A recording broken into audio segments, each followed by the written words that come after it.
तो तू हम सटल बनिए बेराम पर ऐसे हो हां तो हम के दर्शा देतनी आरे दुल्हे रहे बेमार निरहुआ निरहुआ निरहुआ सटल रहे आरे दुल्हे रहे बेमार निरहुआ सटल रहे मंगर चाहे सोमार जाके डटल रहे मंगर चाहे सोमार जाके डटल रहे दुल्हे रहे बेमार निरहुआ निरहुआ निरहुआ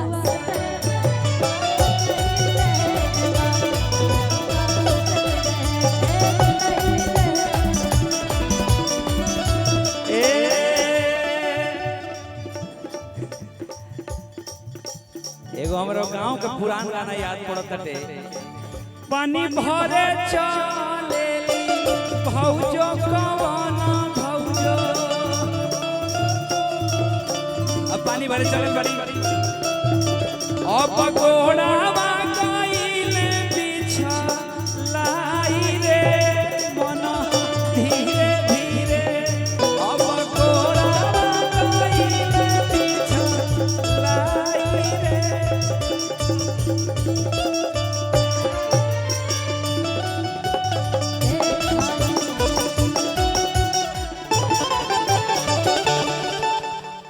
एगो लाइन याद गई ए राजा पहिले नियन नाही जनेला आय अपन बेहार के गैर लेखा जनेला आको में भइल ये बलम तारा प्यार कोनो बात बा काहे किसी आई पड़ू यही तो बोल रही हो आज जे कहू सिंगार के नया नेला तब कहतड़ी किसिला बट पे चूड़िया भोरे लुए जा चूड़िया फोड़े लुए जा तो अपना राजा जी के दिलवा काहे तोड़े जा हमारे राहुल भैया की तरफ से पुरस्कार होली खेले रघुबीरा अवध में होली खेले रघुबीरा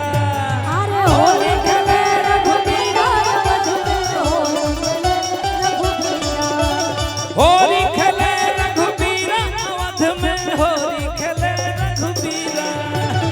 होली खेले रघुबीरा अवध में राहुल भैया हाथे करा हाथे कनक पिचकारी करा हाथे कनक पिचकारी हमारे राहुल भैया की तरफ से पुरस्कार कि करा हाथे अबीरा हो हाथे अबीरा अंके करा हाथे अबीरा अवध में होली खेले रघुबीरा अरे होली खेले रघुबीरा अवध में होली खेले रघुबीरा अरे होली खेले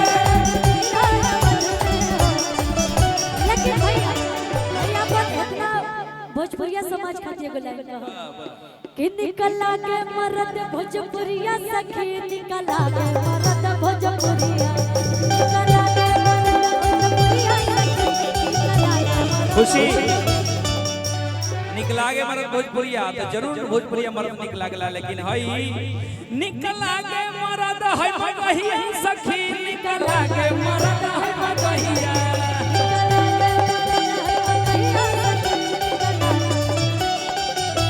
निकला के धोतिया निकला के कुर्ता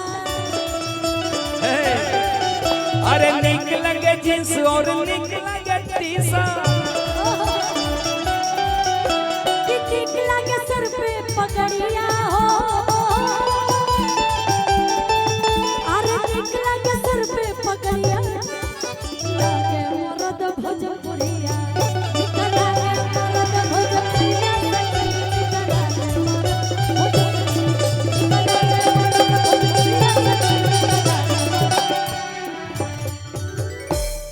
और एगो जो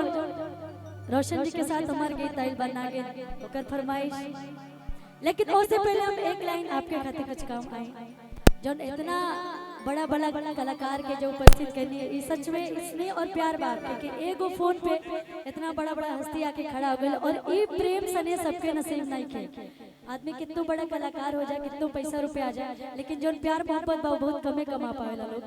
तो ये आज दिखा था आकोपुर के धरती पे, आप सबके ही जिला जवार के, आप सबके घर के बेटा आज पूरा समाज के इज्जत खड़ा कर दिल बनी हमारे भोजपुरी इंडस्ट्री के। तो एक बार जोरदार ताली बजा दी आप सब अभिषेक जी खातिर, जोरदार ताली। एक लाइन दुआ खातिर कहो कि कौन हो जवन माहौल का बड़ा बता, आज कौन हो जवन माहौल का बड़ा बता। अब भैया ahoy गोली के आवाज बता बता मजनुआ मर आता, गोली के आवाज बता बता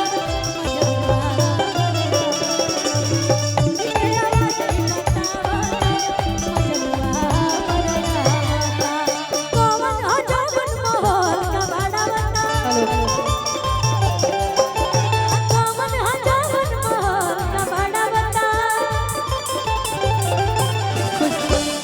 खुशी कि ना है ज्यादा ना गायब हम राती में, ना है दादा ना जाइब हम राती में, आ गोली चले लबू बिहार के बराती में, ना है दादा ना जाइब हम राती में, चले लबू। ये सही गाना है। एक लाइन आप लोग माने तो एक लाइन कहो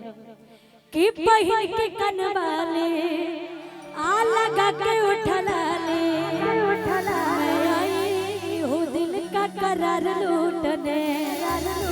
आ सुनो राजा रंगबा हटाओ हथियार, मैं आई हूँ यूपी बिहार लूटने। कहतड़ी कि होठे रसल तेरे मीठ मुस्कान, कि धड़ा धड़ा गोली चल तो पूरा रात हो, कि सटो तो चिंगारी भेरिया के जैसन के। अब भैया कि लहंगा उठा के नच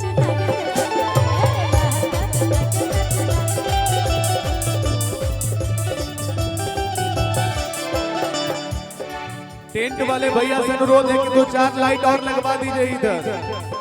जल्दी से। कि तू तो बहाना ना बड़ा राजा जाने,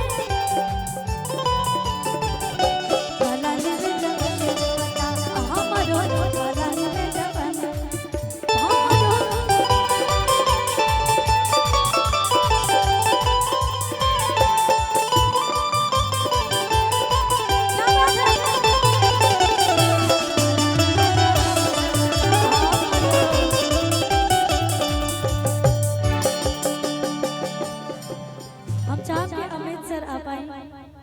आइए ना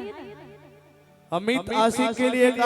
जोरदार ताली बजाइए आप सब। मगध के शेर